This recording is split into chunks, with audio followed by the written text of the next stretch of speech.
Եվ բնականաբար, ինչպես ասում են անգլերեն, վերջինը, բայց ոչ ամենաանկարևորը գիտական աշխարհայացք։ Մտագործունեության մեթոդաբանությունը գիտական մոտեցում է աշխարհին։ Այն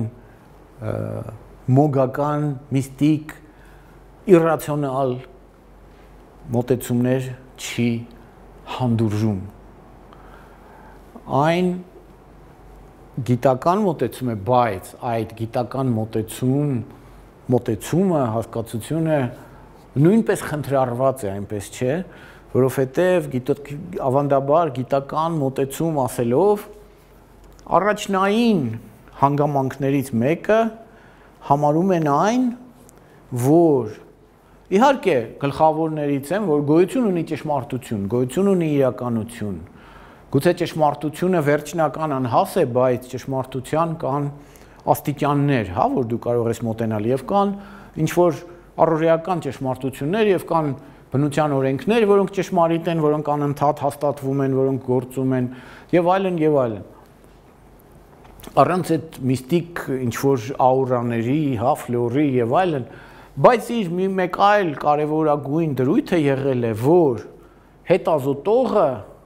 հետազոտվող նյութից դուրս է, այսինքն սուբյեկտը օբյեկտից տարբերվում է։ Սրա շնորհիվ լիքը կարևոր էլի պրոգրես է եղել աշխարհում, որովհետև ասենք եթե դու քեզ չես հանում հետազոտվողից, ապա դու չես կարողանում հետազոտվողը լավ հասկանալ։ Ինչպես օրինակ սա հատկապես հատուկ է իհարկե ոչ ճշգրիտ եւ ոչ տեխնիկական, այսպես ասած, ոչ STEM գիտություններին, բայց ժամանակին STEM գիտություններում էլ այդ խնդիրը կար եւ ասենք ալքիմիան եւ այլն հենց այդպիսի դեպքեր են, հա, երբ գիտականը եւ ոչ գիտականը, հետազոտողի սպասումները, իռացիոնալը եւ այլն միահյուսված են եւ դժվար է տարբերակել այնտեղ ինչն է գիտական դիտարկում, հայտնագործություն, իսկ ինչն է չգիտեմ բանից, հա, արճիճից ոսկի ստանալու սին պատրանք։ Բայց հատկապես հումանիտար գիտություններում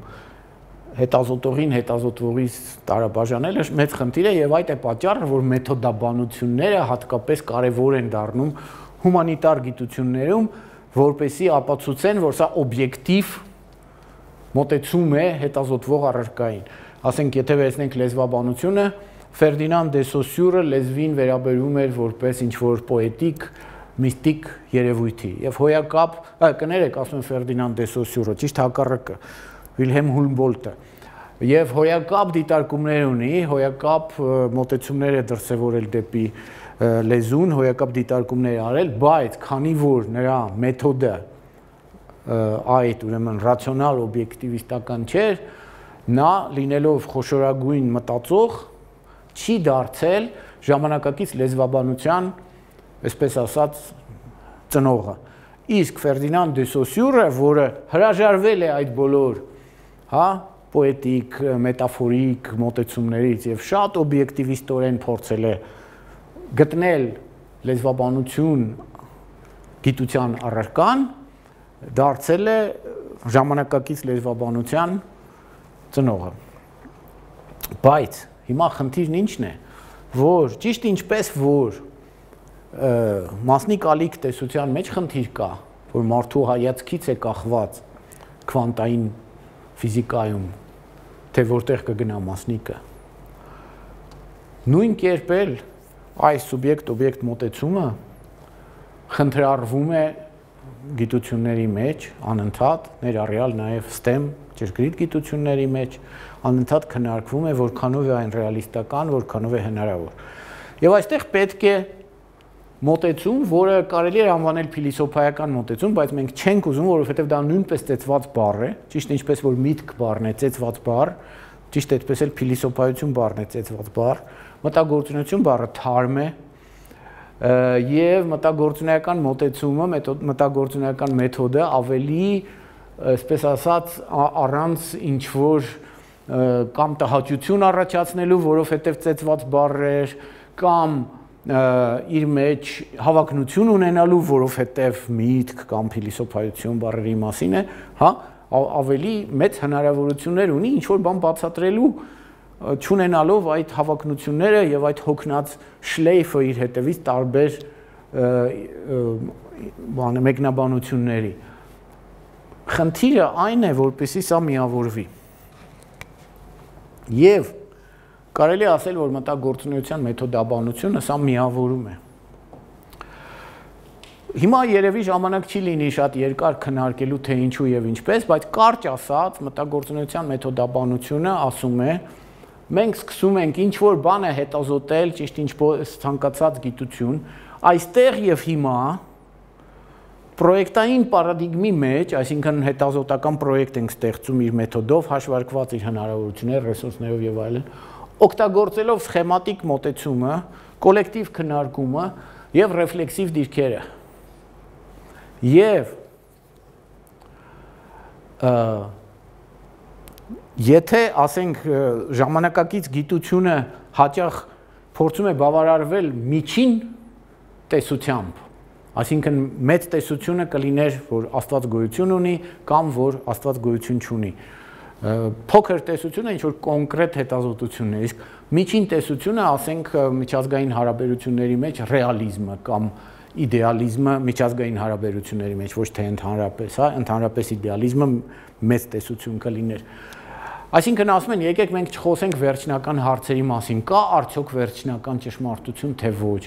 արդյոք աշխարհը իրական է, թե ոչ, վերցնենք այն այնպես, ինչպես մենք այն ընկալում ենք, զգում ենք, այսինքն մեր զգայականը ընդունենք որպես այն, ինչ իրական է։ Մտագործունեական մոտեցումը փորձում է այդ բոլոր հարցերին գիտականորեն անդրադառնալ։ Օրինակ ինքը ասում է, մենք ուզում ենք օբյեկտը հետազոտել, օբյեկտը գտնվում է շերտերի հետևը, այսա, ասենք, այդ անհայտ օբյեկտն է, իր վրան կան շերտեր, իր երևույթը, որը մենք կարող ենք ընկալել, այդ երևույթից մեր ստեղծած հասկացությունը, այդ հասկացությանը համապատասխան բառը, եւ միայն այս շերտերի միջով անցնելից հետո մենք կարող ենք իրական ռեֆերենտին, իրական օբյեկտին մոտենալ։ Բայց ինչպես գտնել այս օբյեկտը։ Տրանսցենդենտալ է արդյոք այն, ինքնին իր է արդյոք այն անճանաչելի է թե ոչ։ Մտագործունեության մեթոդաբանությունը ասում է, երբ դու դիտարկում ես այն բոլոր հասկացությունները, այն բոլոր երևույթները, այն բոլոր բառերը, որոնք վերաբերում են այս օբյեկտին, դու դրանով իսկ քարտեզագրում ես օբյեկտը ինքը, օբյեկտի բնույթը, օբյեկտի էությունը, հա։ Սա շատ հետաքրքիր ու թնուկ է մտածողության։ Նույն կերպ ինքը ասում է, որ իդեալ գոյություն ունի, իդեալը ոչ թե պարտադիր Աստվածն է, այլ իդեալ է այն, ինչին դու ձգտում ես, երբ պրոյեկտ ես անում, եթե դա կատարյալ կերպով իրագործվեր։ Գուցե դա անհասանելի է, բայց դու դրա պատկերացումը արդեն ունես։ Եվ ես դրա վերաբերյալ շատ լավ օրինակ եմ բերել Մամարդաշվիլիի մտածողությունից քննադատական մտածողություն գրքում, մտադիկոններ բաժնում։ Այսինքն մտագործունեական մոտեցումը գիտական աշխարհայացքի վրա հիմնվող մոտեցում է եւ այն փորձում է բոլոր այսպես ասած իրացիոնալ հանգամանքները բերել ռացիոնալ դաշտ, ռացիոնալիզացնել, բայց չդառնալ դրանով ինչ որ այլ ծայրահեղություն, ինչպես ասենք ֆիզիկալիզմը եւ այլն, մնալ ֆունկցիոնալ մոտեցում, մեթոդաբանություն, մնալ պրագմատիկ մոտեցում, որը օգնում է հարցեր լուծել, լինի դա կյանքում թե այլտեղ։ Մի քանի խոսք էլ ասեմ այս վերջին երկու հարցի վերաբերյալ։ Դիլետանտիզմի հարցը, սրան արդեն մենք մի քիչ մոտեցանք, երբ քննարկում էինք այս իրադրությունը։ Երբ կան վարպետներ, մասնագետներ եւ կան այսպես ասած պարզապես մարդիկ։ Երբեմն դա նույն մարդն է, ինքը մի իմաստով մասնագետ է, մյուս իմաստով պարզապես մարդ, բայց ինչն է այստեղ գլխավորը, որ մտագործունեության մեթոդաբանությունը, քանի որ սկսվում է այստեղ եւ հիմա, այն ամբողջ պաշարը, որ մասնագետները ներս են բերում, կարող է բացակայել։ Ու այստեղ խնդիր է առաջանում, ինչպես դու չհայտնագործես հեծանիվ, այսինքն արդեն եղած ինչ-որ բան է։ Եվ միևնույն ժամանակ տեղ տաս անսպասելի կարծիքներին, որոնք կարող են գալ դիլետանտներից։ Գիտեք, մենք ապրում ենք մի քիչ շուռ տրված աշխարհում, որովհետև մտագործունեության մեթոդաբանությունը ելնում է օրինակ նրանից, որ ճշմարտությունը մարդկանց մեծամասնության ցանկությունն է։ Ոչ թե մարդիկ ուզում են խաբված լինել որպես հասարակություն, այլ ուզում են քիչ թե շատ ճշմարտությանը տիրապետել։ Հիմա եթե դիտես ինչ-որ վերլուծություններ, կարող է թվալ այս համացանցային աշխարհում, հա, այդ fake news-ի եւ այլնի, տրոլիզմի եւ այլնի, որ չէ, մարդիկ ուզում են ապրել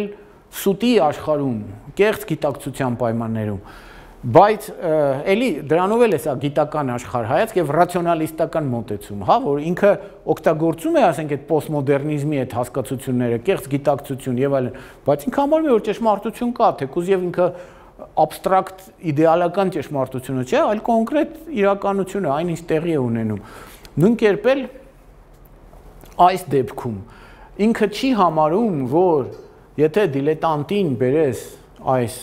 կոնտեքստի մեջ, ընդգրկես ինչ-որ բան քննարկելու, վատ բան է դրանից տեղի ունենալու, որովհետև վարպետների, մասնագետների կարծիքը կհերքվի։ Ընդհակառակը, աշխարհը ցույց է տալիս, որ չնայած այդ դիլետանտները թվում է, թե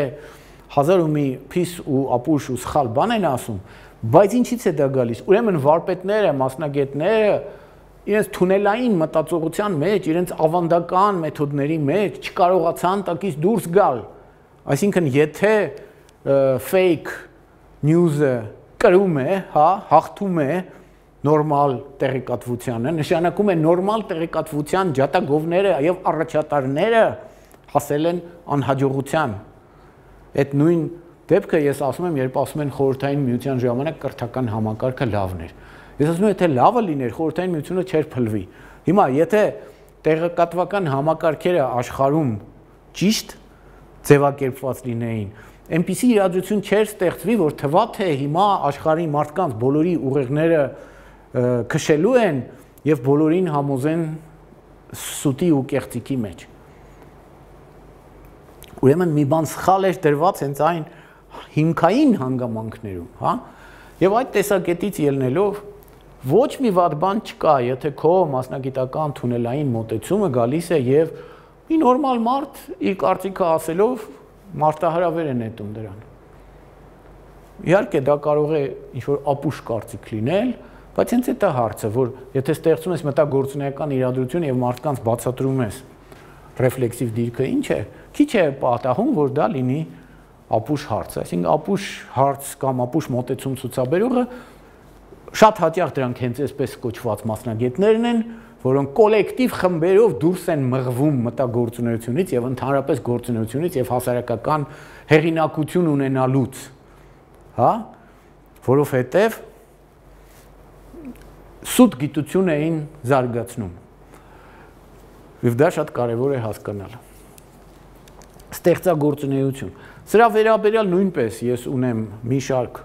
եւ ելույթներ, եւ գրառումներ, եւ առանձին հենց մտագործունեության ու ստեղծագործունեության կապի մասին, կարճ ասեմ, իհարկե,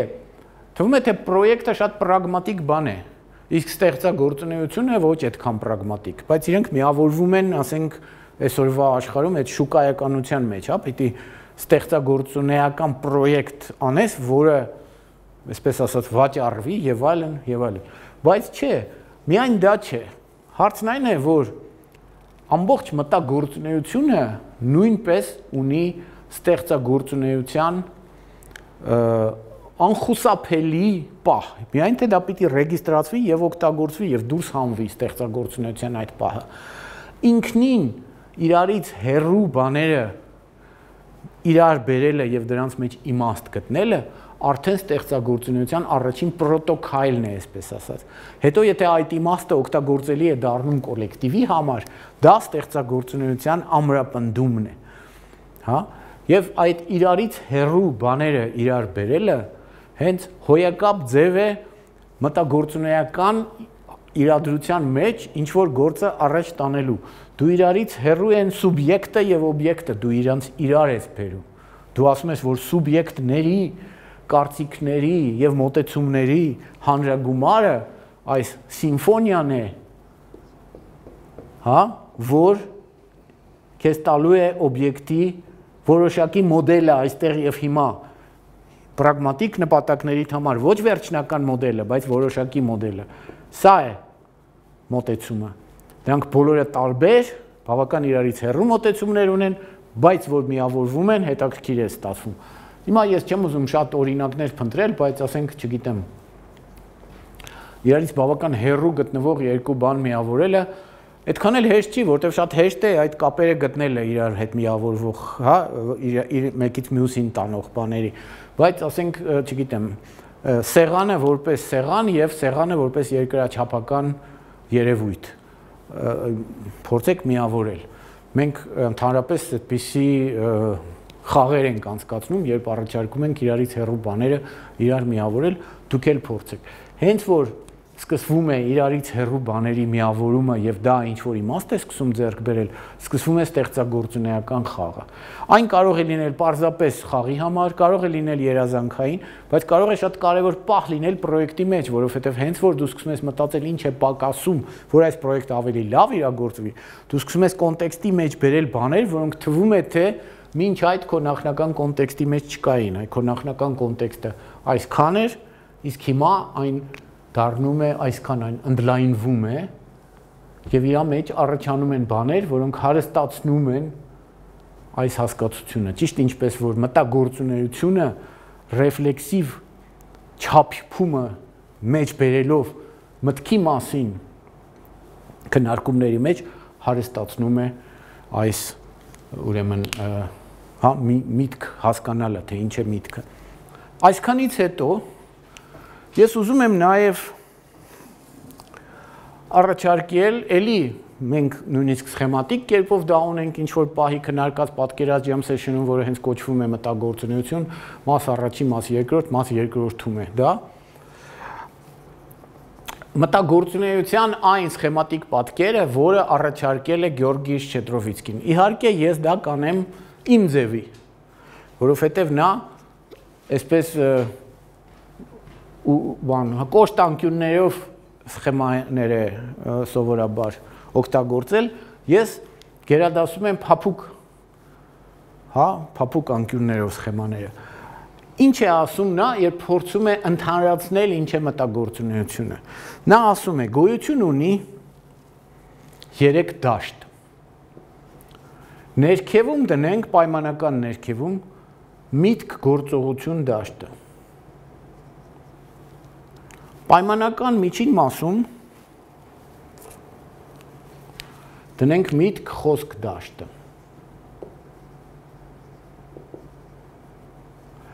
Իսկ այ վերևը դնենք մի դաշտ, որը պայմանականորեն անվանենք մաքուր միտք։ Եթե հիշում եք, Կանտը դա անվանում է մաքուր բանականություն, իրար մոտիկ են, բայց նույն բանը չեն։ Եվ ինչի մասին է խոսքը այստեղ, որ դու կարող ես գործողություն անել առանց խոսքի, բայց այդ գործողության մեջ լինի մտագործունեություն, հա, այդ գործողությունը լինի մտագործունեական։ Հենց որ դու այդ գործողությունը խոսքով ձևակերպեցիր, այդ գործունեությունը դառնում է մտագործունեական, մտախոսական, այսինքն միտք խոսք։ Լավ, բա ինչպես է աշխատում այստեղ մաքուր միտքը, ինչ է դա նշանակում։ Մաքուր միտք ասելով, արդեն ես, չնայած սա շարունակությունն է Շչեդրովիցկու մոտեցման, ես հասկանում եմ այն բոլոր օրենքները, կանոնները, օրինաչափությունները, ցուցակները, ալգորիթմները, հա, եւ այլ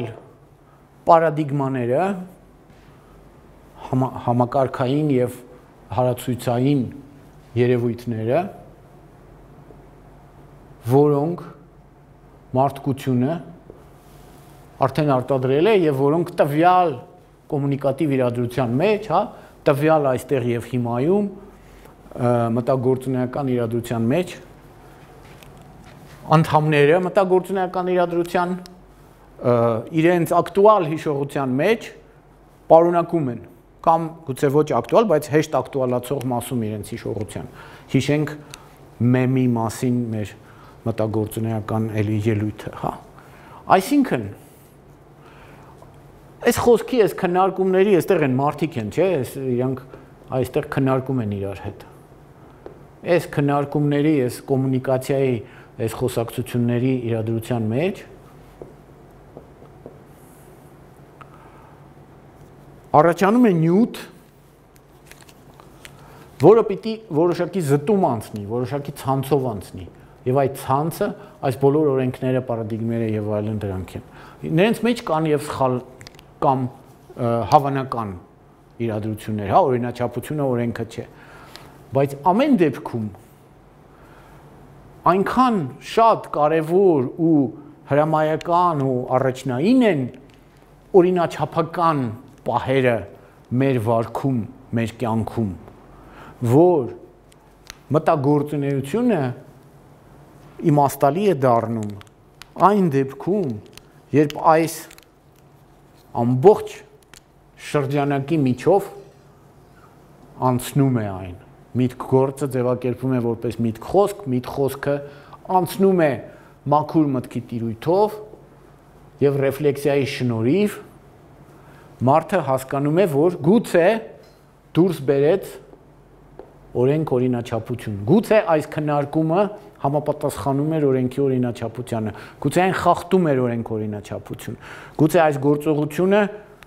նոր օրենք օրինաչափություն է հայտնագործում կամ համապատասխանում է որոշակի օրենքի օրինաչափության, որոշակի ցուցակի, որոշակի բառարանի, որոշակի լեքսիկոնի, որոշակի պարադիգմի եւ այլն, հա։ Եվ տեղն է դրվում, այսինքն այս գիտելիքի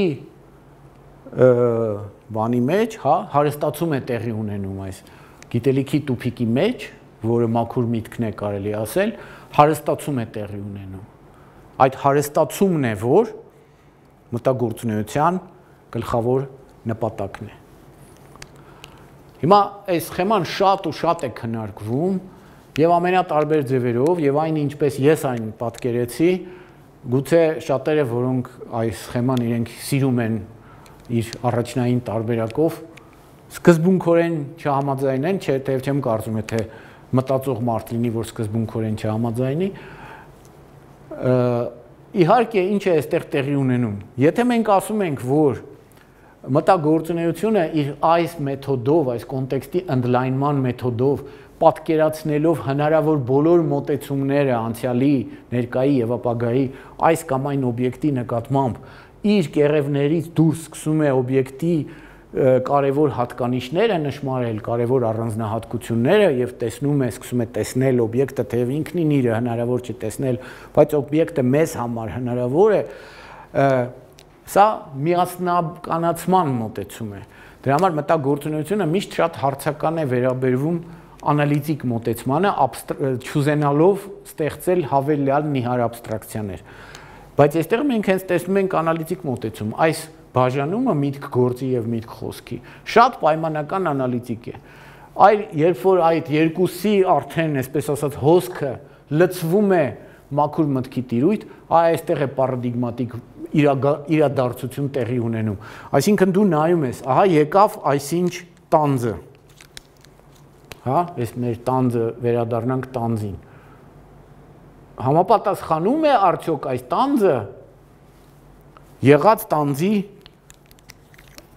այն նշանին, որը մեզանում կա, թե սա ուրիշ տանձ է, թե սա ջութակ է,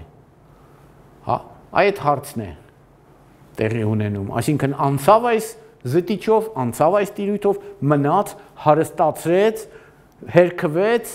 հետ ուղարկվեց քննարկման, թե ինչ, ահա այս գործընթացն է, որ մտագործունեության ցանկացած իրադրության մեջ տեղի է ունենում։ Այստեղ ես երևի կսկսեմ կանգ առնել,